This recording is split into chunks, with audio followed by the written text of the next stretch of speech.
اعوذ باللہ من الشیطان الرجیم بسم اللہ الرحمن الرحیم۔ تمام اہل اسلام کو اور جو بھی قرآن پاک کو پڑھنا اور سیکھنا چاہتا ہے سب کو السلام علیکم ورحمۃ اللہ وبرکاتہ۔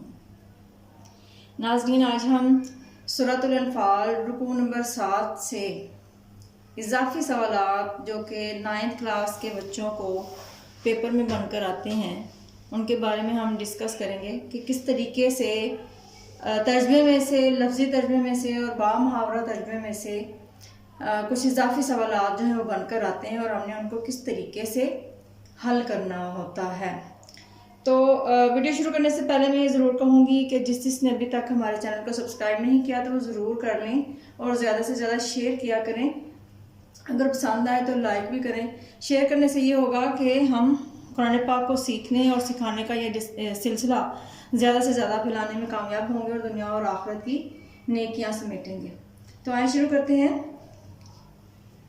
بسم اللہ الرحمن الرحیم۔ سب سے پہلے تو میں بتا دوں کہ لفظی ترجمے میں سے بھی سوالات بن کر پیپر میں آ جایا کرتے ہیں، جیسے کہ آپ کو سوال نمبر 1 میں نظر آ رہا ہے فم بذ کا معنی اور مفہوم تحریر کریں۔ تو جب اس طرح کا کوئی بھی سوال ہے، یعنی کہیں سے بھی کوئی لفظ آ جاتا ہے جس کا پوچھا جاتا ہے کہ اس کا معنی اور مفہوم بتائیں، تو سب سے پہلے ہم نے معنی کرنا ہوتا ہے۔ پہلے ہم لکھیں گے معنی، پس تم پھینک دو، اور پھر ہم اس کا مفہوم بتائیں گے جو لفظ پوچھا جائے۔ لفظ کوئی بھی پوچھا جا سکتا ہے، ضروری نہیں کہ یہی جو میں نے یہاں پہ لکھا ہے یہی پوچھا جائے۔ تو لفظی ترجمہ ضرور یاد کیا کریں اور بچوں کو کہا کریں کہ وہ یاد کیا کریں تاکہ پیپر میں ان کے لیے آسانی ہو۔ اور عام لوگوں کو بھی سب کو لفظی ترجمہ یاد کرنا چاہیے تاکہ جب ہم قرآن پاک پڑھیں ہمیں قرآن پاک کے معنی سمجھ میں آ رہے ہوں۔ چلیں، معنی فم اس کا معنی ہے پس تم پھینک دو، اور مفہوم اس کا کیا ہوگا کہ یہ لفظ اس آیت مبارکہ سے لیا گیا ہے جس کا ترجمہ ہے، اور اگر تم کو کسی قوم سے دغا بازی کا خوف ہو تو ان کا عہد انہی کی طرف پھینک دو اور برابر کا جواب دو۔ کچھ شک نہیں کہ خدا دغا بازوں کو دوست نہیں رکھتا۔ یعنی تم بھی ان کا عہد ان کی طرف پھینک دو، یعنی معاہدہ ختم کر دو۔ تو یہاں پہ 2 چیزیں ڈسکس کرنے کے لیے خاص طور پر اہم ہے، وہ یہ کہ ایک تو یہ کہ جو لفظ ہم نے ترجمے میں بریکٹ میں لکھے ہوتے ہیں وہ کیوں بریکٹ میں لکھے ہوئے ہوتے ہیں؟ اس لیے بریکٹ میں لکھے ہوئے ہوتے ہیں کیونکہ ان الفاظ کی عربی قرآن پاک میں استعمال نہیں ہوئی ہوتی، لیکن شان نزول کو دیکھتے ہوئے اور اس آیت کا ترجمہ دیکھتے ہوئے اور اس آیت کے بارے میں جو صحیح مفہوم ہے اس کو دیکھتے ہوئے مفسرین نے، جن کے پاس قرآن پاک کا خصوصی علم ہوتا ہے، مفسرین نے ترجمہ کرتے وقت ان الفاظ کو بریکٹ میں دیا ہوتا ہے تاکہ ہمیں پوری آیت کا جو معنی ہے وہ اچھی طریقے سے سمجھ میں آ جائے، کیونکہ ہم لوگ عربی تو ہے نہیں۔ تو جو عرب لوگ ہیں وہ تو آسانی سے سمجھ جاتے ہیں، لیکن جو اجمی یعنی جن کا عربی سے کوئی تعلق نہیں ہوتا یا جن کو عربی زبان نہیں آتی ہوتی، جب وہ ترجمہ پڑھیں تو ان کو اس کا معنی جو ہے وہ اچھے طریقے سے سمجھ آ رہا ہو۔ دوسری بات یہ کہ عہد پھینکنا اور معاہدہ ختم کرنا، یعنی کسی قوم سے کوئی معاہدہ ہوا، کوئی وعدہ ہوا، کوئی دستاویز جو ہے وہ دستخط کی گئی، لیکن اس قوم نے اپنا معاہدہ جو توڑ دیا تو پھر مسلمانوں کو بھی چاہیے کہ وہ اپنا معاہدہ جو ہے ان کے ساتھ ختم کر دیں۔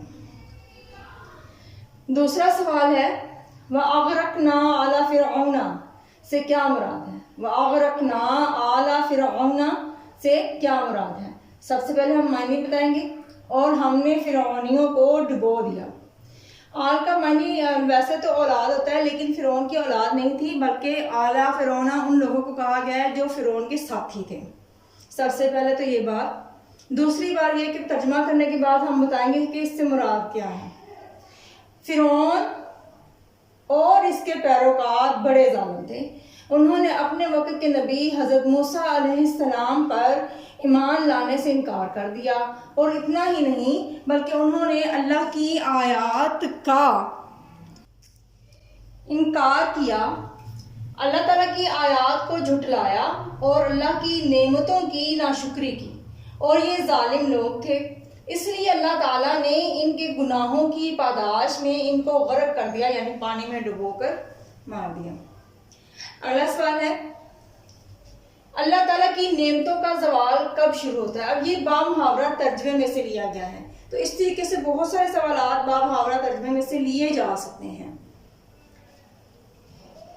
اب اسی سوال کو دوسرے طریقے سے پوچھا گیا ہے، اللہ تعالیٰ کسی قوم کی حالت کب بدلتا ہے؟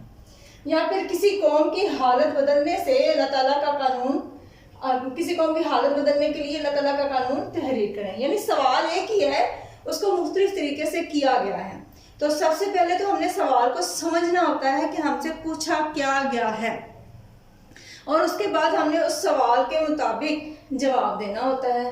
جیسے کہ قوم کی حالت بدلنے کے لیے اللہ تعالیٰ کا قانون ہے کہ جب تک وہ خود اپنے دلوں کی حالت نہیں بدلیں، اللہ بھی ان کی حالت نہیں بدلتا، اور اللہ تعالیٰ کی نعمتوں کا زوال اس وقت تک نہیں ہوتا جب تک کوئی قوم خود بدعمالیوں سے اپنے آپ کو نااہل ثابت نہیں کر لیتی۔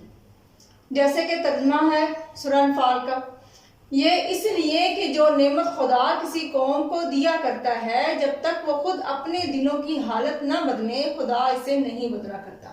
یہ سورہ انفال کی ایک آیت کا ترجمہ ہے، جس کے مطابق یہ اس سوال کا جواب ہم نے دیا ہے۔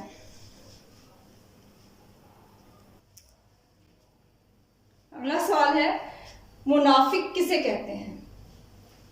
منافق اس شخص کو کہتے ہیں جو اندر سے کچھ ہو اور باہر سے کچھ اور ہو، یعنی جس کے قول اور فعل میں تضاد ہو۔ دین کی اصطلاح میں جو شخص بظاہر اسلام کا دعویٰ کرنے والا ہو لیکن اس نے دل سے اسلام قبول نہ کیا ہو، منافق کہلاتا ہے۔ اس طرح سوال ہے، سورۃ الانفال کے مطابق اللہ تعالیٰ کن لوگوں کو پسند نہیں کرتا؟ سورۃ الانفال کے مطابق اللہ تعالیٰ دغا بازوں کو دوست نہیں رکھتا، یعنی جو اپنے وعدوں میں خیانت کرتے ہیں، جو وعدہ پورا نہیں کرتے، دغا بازی سے کام لیتے ہیں، تو اللہ تعالیٰ ان کو دوست نہیں رکھتا۔ اللہ رب العزت ہم سب کو اچھے طریقے سے قرآن پاک کو سمجھنے اور قرآن پاک کی تعلیمات پر عمل کرنے کی توفیق عطا فرمائے، اور ہم سب کے لیے دنیا اور آخرت میں آسانیاں پیدا فرمائے، اور ہم سب کی غلطیوں کو معاف فرمائے۔ آمین ثم آمین۔